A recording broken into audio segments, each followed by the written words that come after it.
Hello friends, welcome to literary scholar channel. और हम इस चैनल पे पैराडाइज लॉस्ट बुक 1 से रिलेटेड वीडियो बना रहे हैं। और अगर आप इस चैनल पे नए हैं तो इस चैनल को सब्सक्राइब करिए और आपको इस पैराडाइज लॉस्ट 1 बुक 1 से रिलेटेड जितना भी वीडियो है प्लेलिस्ट में आपको वहाँ मिल जाएगा। अब तक जितना भी वीडियो आया है, तो अब तक हमने 505 लाइन तक का एक्सप्लेनेशन देखा है। आगे हम 506 टू 521 लाइन तक का एक्सप्लेनेशन आज अभी देखने जा रहे हैं। तो चलिए इसको शुरू करते हैं। तो these were the prime in order and in might, the rest were long to tell। अब ये कह रहे हैं मिल्टन कि अब तक हमने जिनको देखा है, मतलब जिन फॉलन एंजल्स के बारे में अब तक हम पढ़ रहे थे, वो प्राइमरी थे, मतलब वो इम्पॉर्टेंट वन थे। वही मतलब ऑर्डर में पहले आते हैं। यहाँ प्राइमरी का मतलब फर्स्ट भी होगा, प्राइमरी का मतलब इम्पॉर्टेंट भी होगा। तो यही वो फर्स्ट इन ऑर्डर हैं, मतलब जिनको अब तक हमने पढ़ा वो फर्स्ट इन ऑर्डर हैं। जब भी आप फॉलन एंजल्स को गिनना शुरू करोगे तो यही पहले से पहले नंबर पे यही आएंगे जिनके बारे में अब तक हमने पढ़ा है, और यही इम्पॉर्टेंट भी हैं जिनके बारे में हमें जानना है। माइट मतलब बाकी, the rest were long to tell. और जो बाकी हैं, मतलब जो शेष रह गए, जो बाकी रह गए हैं, उनका अगर आप काउंटिंग शुरू करोगे तो वो बहुत लंबा हो जाएगा प्रोसेस।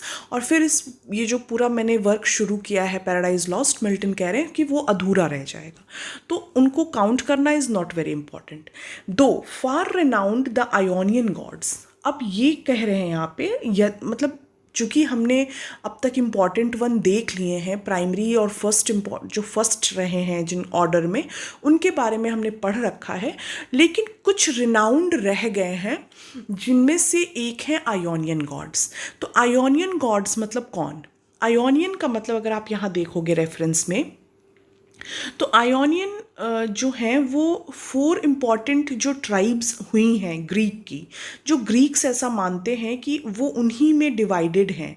मतलब ग्रीक्स की जो माइथोलॉजी है या ग्रीक्स के जो एंशंट पीपल हैं ऐसा मानते थे कि उनकी 4 ट्राइब्स होती थी। ठीक है, वो इम्पॉर्टेंट ट्राइब हैं, एंशंट इम्पॉर्टेंट ट्राइब्स, और उन्हीं ट्राइब्स की जनरेशन है आज की ग्रीक पॉपुलेशन। तो उसमें से एक ट्राइब थी आयोनियन। ठीक है, और बाकी जो 3 हैं उसमें डोरेनियन का नाम आता है, आयोलियन का नाम आता है, और अकियन, ये 3 अदर ट्राइब्स हैं। और चौथी जो ट्राइब है वो आयोनियन है। तो आयोनियन गॉड्स के बारे में जो है एक ये भी इम्पॉर्टेंट रिनाउंड रहे हैं जिनके बारे में हमको पढ़ना चाहिए। तो इसमें जो आयोनियन गॉड्स के बारे में जब ये जिक्र कर रहे हैं, तो इसमें जो इम्पॉर्टेंट नाम निकल के आता है आयोनियन गॉड में, जो मिल्टन कह रहे हैं कि इनको भी पढ़ा जा सकता है, वो हैं जावान्स। ठीक है, जावान्स सन्स। अब जावान्स ईशू यहाँ दिया है, Ionian gods of Javan's issue held gods yet confessed later than heaven and earth their boasted parents। तो जावान्स मतलब यहाँ पे जावान्स ईशू मतलब हो गया, ईशू का यहाँ है मतलब सन, उनके जो बच्चे हुए।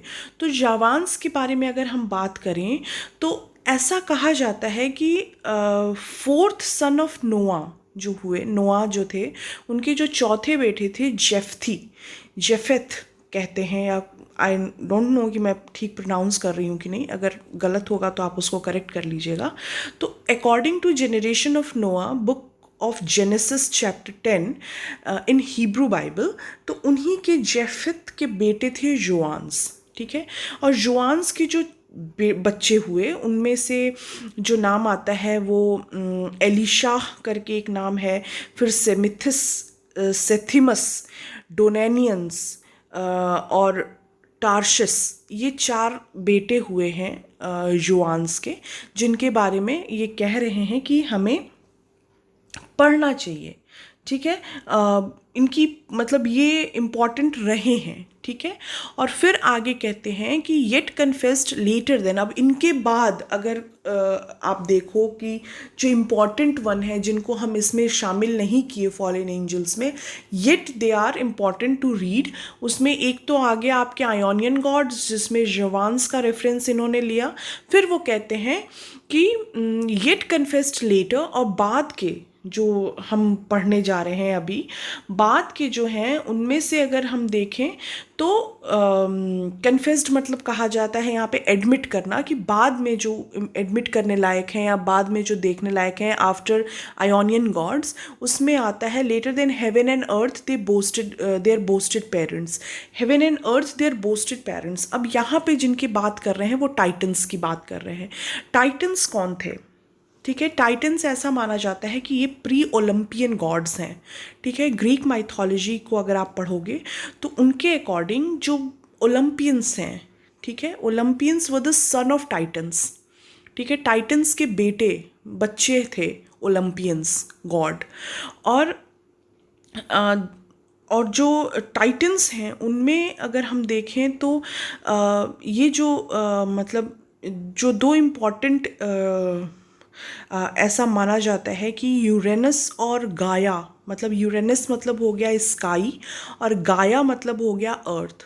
ठीक है, इन दोनों के मिलने से 12 बच्चे पैदा हुए। ठीक है, 6 मेल 6 फीमेल।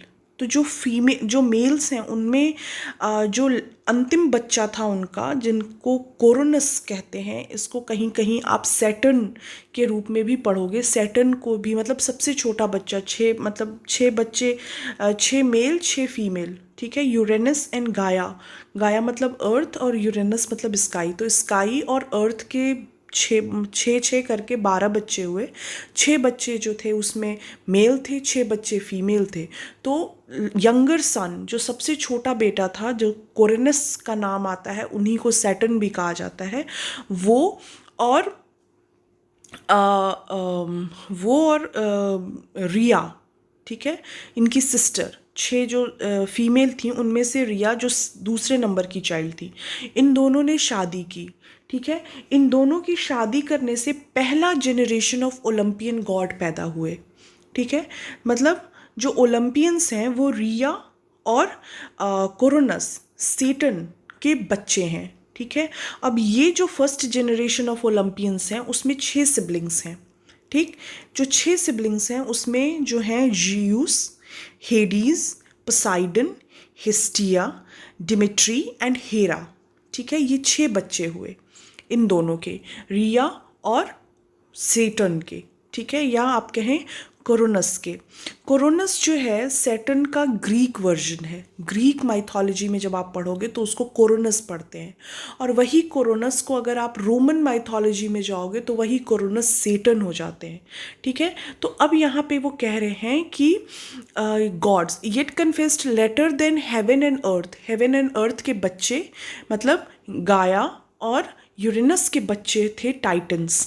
ठीक है, टाइटन्स के 12 बच्चे, मतलब टाइटन्स 12 थे, और इन टाइटन्स को मिला के, मतलब जो टाइटन्स ने शादी की या आपस में मेटिंग की, उसकी वजह से ओलंपियंस हुए।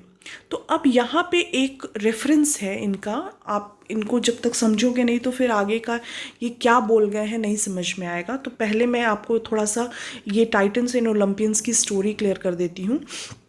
तो ऐसा हुआ कि जब कोरोनस ने और रिया ने शादी की तो इनको वार्निंग आई। ठीक है, गॉड की तरफ से वार्निंग आई कि तुम्हारा ही एक बच्चा तुमको ओवरथ्रू करके, कोरोनस को कहा गया, क्योंकि जब कोरोनस ने रिया से शादी की तो ये बाकी जितने भी टाइटन्स थे उनका रूलर हो गया, इम्पॉर्टेंट हो गया ये। तो इसके लिए एक वार्निंग आई, एक ओरेकल हुआ कि तुम्हारा ही बेटा, कोरोनस को कहा गया कि तुम्हारा ही एक बेटा तुमको ओवरथ्रू करके यहाँ पे, मतलब इस तुम्हारे जो इस राज सिंहासन पे जहाँ तुम बैठे हुए हो उस थ्रोन को कब्जा करेगा। ठीक है, तो जब कोरोनस को ये बात पता चली तो वो क्या किया कि उसने जितने भी बच्चे हुए, जिसमें कि हेडीज, हेरा, डिमिट्री, पोसाइडन, हिस्टिया, ये सभी को उसने खा लिया। ठीक है, कोरोनस ने। तो ये बात रिया को पसंद नहीं आई। तो रिया ने ज्यूस के को जब बर्थ दिया तो उसने उसको बहुत ही कंसील फॉर्म में, मतलब बहुत ही छुपा के बर्थ दिया। और वो उन्होंने एक केव में जाके, एक माउंटेन पे जाके और केव में जाके वहाँ पे ज्यूस का बर्थ होता है। और उसके बदले में कोरोनस को उसने मतलब एक कपड़े में लपेट के कुछ पत्थर दे दिए थे कि यही तुम्हारा बच्चा है। और उसको ज्यूस को उसने जिंदा रखा, ठीक है, रिया ने, उसकी मदर ने। तो वो यही रेफरेंस है कि द हेवन फर्स्ट बॉर्न, ठीक है, टाइटन्स हेवंस फर्स्ट बॉर्न, ठीक है। हेवंस फर्स्ट बॉर्न का मतलब हेवन और अर्थ से पहला बच्चा जो हुए वो टाइटन्स हुए, हेवन और अर्थ के मिलने से, ठीक है। पहले बच्चे जो हुए वो टाइटन्स थे with his enormous brood. Enormous brood का मतलब कि इनके बच्चे, ठीक है, न्यूमरस चिल्ड्रन। अब इनके बच्चे फिर टाइटन्स के मिलने से जो बच्चे हुए, जो हुए वो क्या थे, वो ओलंपियंस थे। तो ये and birthright seized by the younger Saturn he from the mightier Jove his own and Rhea's son like measure found, ठीक है। सो जो तो ये यूसर्जिंग्स रेंड। तो अब यहाँ ये कह रहे हैं, मिल्टन कह रहे हैं कि जब इनके बच्चे हुए ओलंपियंस के, तो जब ओलंपियंस हुए टाइटन्स के बच्चे, तो ये भविष्यवाणी हुई कि सेटन जो कि यंगर था, टाइटन्स में सबसे छोटा था, तो उसका और रिया का सन, मतलब रिया भी टाइटन थी लेकिन वो सेटन की बड़ी बहन थी, इन दोनों के मतलब मिलने से जो बच्चा हुआ, जो यहाँ पे किसको कहा गया है, ज्यूस को कहा गया है। और वो बहुत ही माइटियर था। तो ये भविष्यवाणी हुई थी कोरोनस के लिए कि तुम्हारा बेटा तुमको ओवरथ्रू करके इस पे अपने तुम्हारे राज सिंहासन पे अपना हक जमाएगा, ठीक है। तो ये इसमें यही बात इस पूरी लाइन में कहा जा रहा है। These first in Crete and Ida known thence on the snowy top of cold Olympus ruled the middle air. तो अब यहाँ पे मिल्टन कह रहे हैं कि जो क्रेटा है या क्रीट कह लीजिए आप इसको, क्रीट जो है वो, these first in Crete and Ida, Crete and Ida ही वो जगह थी जहाँ पे रिया ने ज्यूस को बर्थ दिया था छुपा के अपने हस्बैंड से। क्योंकि चूँकि उसको पता था कि ये मतलब यही मेरा बच्चा मुझे ओवरथ्रू करेगा। तो जैसा कि मैंने आपको बताया कि वो सभी बच्चों को खा जाता था। तो रिया ने क्या किया कि क्रीट में, इसीलिए ये इंपॉर्टेंट प्लेस है ग्रीक माइथोलॉजी का, क्योंकि क्रीट और Ida is important in Greek mythology because यहीं पे ज्यूस का बर्थ हुआ है। तो अब ये कह रहे हैं दीज फर्स्ट इन क्रेटा, मतलब जो थे, मतलब ज्यूस जो थे, उसका जो सबसे इंपॉर्टेंट इन्फ्लुएंस हुआ वो क्रीट एंड ईडा में हुआ, ठीक है, नोन। और उस मतलब वहाँ वो जाना जाने लगा। उसके बाद thence on the snowy top of the cold Olympus ruled the middle air, ठीक है। उसके बाद उसने ओलंपियस पे रूल करना शुरू किया। ओलंपियस को कहा जाता है कि वो एक ऐसा माउंटेन है जो कहा जाता है कि स्वर्ग के बहुत नीचे था, मतलब एकदम हेवन के जस्ट नीचे। जो पहला इम्पॉर्टेंट प्लेस है वो ओलंपियस है, ठीक है। वो हेवन से उसको कंपेयर किया जाता है, ठीक है, अर्थ पे। तो of the cold Olympus ruled in the middle air the highest heaven of और ऑन द डेल्फियन क्लिफ। तो देयर हाईएस्ट हेवन मतलब वो हेवन में अगर देखा जाए, अर्थ को अगर काउंट किया जाए, तो सबसे इंपॉर्टेंट प्लेस ओलंपियस को माना जाता है ग्रीक माइथोलॉजी में हेवन के बाद। तो ये देयर हाईएस्ट हेवन, वो ओलंपियस जो पर्वत है, जो ओलंपियस माउंटेन है, वो ग्रीक गॉड्स के लिए इंपॉर्टेंट प्लेस है, बहुत ही इंपॉर्टेंट है, ठीक है। अर्थ पे ग्रीक गॉड वहीं पे आते हैं, ऐसा आप मान लो।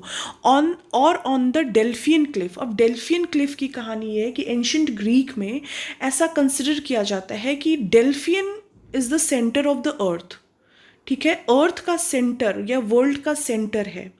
क्योंकि पहले ऐसा माना जाता था कि ग्रीक्स ऐसा मानते थे कि अर्थ इज फ्लैट, गोल नहीं है, वो फ्लैट है। और उसका जो सेंटर पॉइंट है वो यही डेल्फियन माउंटेन है। और यहीं पे ज्यूज़ ने 4 ईगल डिफरेंट डिफरेंट डायरेक्शन में छोड़ा था और वो फिर आके यहीं पे मीट करते थे। तो ऐसा ये एक माइथोलॉजी है, ग्रीक माइथोलॉजी है, इसलिए डेल्फिन क्लिफ। और इन डोडोना, अब डोडोना, व्हाट इज़ डोडोना? डोडोना एंड डेल्फी, ये दो इम्पॉर्टेंट जगह थी इस वजह से भी कि ये सेंटर में थी डेल्फी। डेल्फी की एक और स्टोरी ये है कि यहाँ पे ओरेकल्स होते थे। तो ज्यूस जो था उनका प्रभाव पहले तो जो हुआ, पहले वो ईडा और क्रीट में हुआ, उसके बाद ओलंपियस पर्वत पे हुआ, उसके बाद डोडोना और डेल्फी में हुआ। डोडोना एंड डेल्फी में जो ज्यूज थे वो ओरेकल देते हैं और वहाँ पे एक ओक ट्री है और उसी ओक ट्री के थ्रू वो, ऐसा माना जाता है ग्रीक माइथोलॉजी में कि ज्यूज अपना ओरेकल देते हैं। अगर आप उनसे कुछ पूछते हैं तो आपको वो आंसर देते हैं येस एंड नो के फॉर्मेट में। तो इसलिए भी इम्पॉर्टेंट है। डेल्फी में अगर माना जाता है कि ये important matter of state related matter के बारे में वहाँ ओरेकल होता था, और डोडोना का ओरेकल जो था वो प्राइवेट मैटर है। ठीक है, अगर आप प्राइवेटली अपने लाइफ से रिलेटेड ओरेकल चाहते हो तो आप डोडोना में जाके पूछो, और अगर आप कुछ प्रोफेशनल लाइफ से रिलेटेड ओरेकल चाहते हो तो आप डेल्फी में जाके पूछो। ऐसा वहाँ पे ग्रीक माइथोलॉजी में ऐसी मान्यता है। मिल्टन उसी चीज़ को यहाँ पे एक्सप्लेन करने की कोशिश कर रहे हैं। और इन डोडोना एंड दो all the bounds of the Doric land, अब डोरिक लैंड मतलब ये कह रहे हैं कि इस तरीके से ज्यूज का प्रभाव इन सभी जगहों पे फैलने लगा। ठीक है, जो कि एक ओलंपियन था और टाइटन का बच्चा था। दो टाइटन के मिलने से ज्यूज की पैदाइश हुई थी। और उसके बाद ये कहते हैं, और who with the Saturn old fled over Adria to the Hesperian fields and over the Celtic roamed the utmost isles। अब यहाँ पे वो बोल रहे हैं कि ज्यूज और उसके भाई, जिसमें से मतलब कहानी ये हुई कि जब इन दोनों में लड़ाई हुई कोरोनस और ज्यूज में, तो ज्यूज ने बाई फोर्स उनको फोर्स किया कि जितने भी आपने वो बच्चों को सॉलो किया है, मेरे भाई बहनों को सॉलो किया है, उनको बाहर करिए, मतलब आप उनको जिंदा करिए। और उसके बाद सभी पोसाइडन, हेडीज और ज्यूज मिलके कोरोनस को हरा देते हैं। और कोरोनस हारने के बाद, कोरोनस ही यहाँ पे सेटन है। ठीक है, सेटन इसलिए कहा गया है क्योंकि जब कोरोनस भागता है वहाँ से, जब इनको हरा देते हैं ज्यूस, तो ऐसा माना जाता है कि वो वहाँ से एक्सपेल्ड कर दिया गया ग्रीक गॉड्स के होम से, जो कि माउंट ओलंपस है। वहाँ से कोरोनस को एक्सपेल किया गया, हटाया गया। और उसके एक्सपेल होने के बाद वो फ्लेड करके एड्रियाटिक टू इटली और फिर फ्रांस और ब्रिटिश आइल्स जैसे जो फारदेस्ट एरिया थे, फारदेस्ट लिमिट थी वर्ल्ड की, वहाँ पे जाके वो सेटल हुआ कोरोनस। तो कोरोनस जब इधर आता है, वहाँ से निकल के, ग्रीक से निकल के उसको एक्सपेल कर दिया जाता है। तो जब वो रोमन, मतलब ये इटली वगैरह इलाके में आता है, तो उसको बहुत ही अप्रिशिएट किया जाता है, उसको बहुत वेलकम किया जाता है। वहाँ पे इसको सैटर्न कहा गया है। ठीक है, तो ये दोनों एक ही कैरेक्टर हैं। तो यही चीज़ यहाँ पे वो कह रहे हैं कि उसके बाद ये पूरा ये जो इलाका था, ये सारा जो हमने अभी पढ़ा, वो इनकी सीमा में, मतलब ये सारे इम्पॉर्टेंट अटमोस्ट यहाँ पे वो इस तरीके के गॉड्स रोम करते थे। तो ये पूरा रेफरेंस है ग्रीक गॉड्स का और ग्रीक माइथोलॉजी का, इन पूरे लाइन में रेफरेंस दिया गया है। और अब हम आगे Satan revives the courage of his followers यहाँ से कल देखेंगे, और उसके बाद देखेंगे कि अब आगे क्या होता है। तो आई होप कि आपको क्लियर हुआ होगा। कुछ बहुत ही कॉम्प्लिकेटेड यहाँ माइथोलॉजीज़ का यूज़ है, इसलिए मैं थोड़ा स्लो जा रही हूँ ताकि आपको सारी माइथोलॉजी क्लियर हो, स्टोरी क्लियर हो, रेफरेंसेस क्लियर हो। अदरवाइज़ रिलेट करना बड़ा मुश्किल हो जाएगा और इसको थोड़ा टाइम भी लग रहा है। अगर मैं कहीं गलत हो गई हूँ तो प्लीज़ आप मुझे उसको कॉमेंट सेक्शन में बता दीजिएगा, क्योंकि मैंने बहुत पढ़ने के बाद मुझे थोड़ा बहुत मैं रिलेट कर पाई हूँ। तो आई होप कि मैंने आपको सही कन्वे किया है, क्योंकि ये सारे रेफरेंसेस मैंने देखे तो मुझे ऐसे ही मिले हैं। तो अगर आपको ये वीडियो अच्छा लगा तो आप इसको लाइक करें, सब्सक्राइब करें और आगे की वीडियोस हम कल देखेंगे। सेट एंड रिवाइव्स द करेज यहाँ से, और फिर कोशिश करेंगे कि मैक्सिमम हम कल कवर कर सकें। तब तक आप अपना ख्याल रखो and take care of yourself, stay blessed and thank you for watching this video.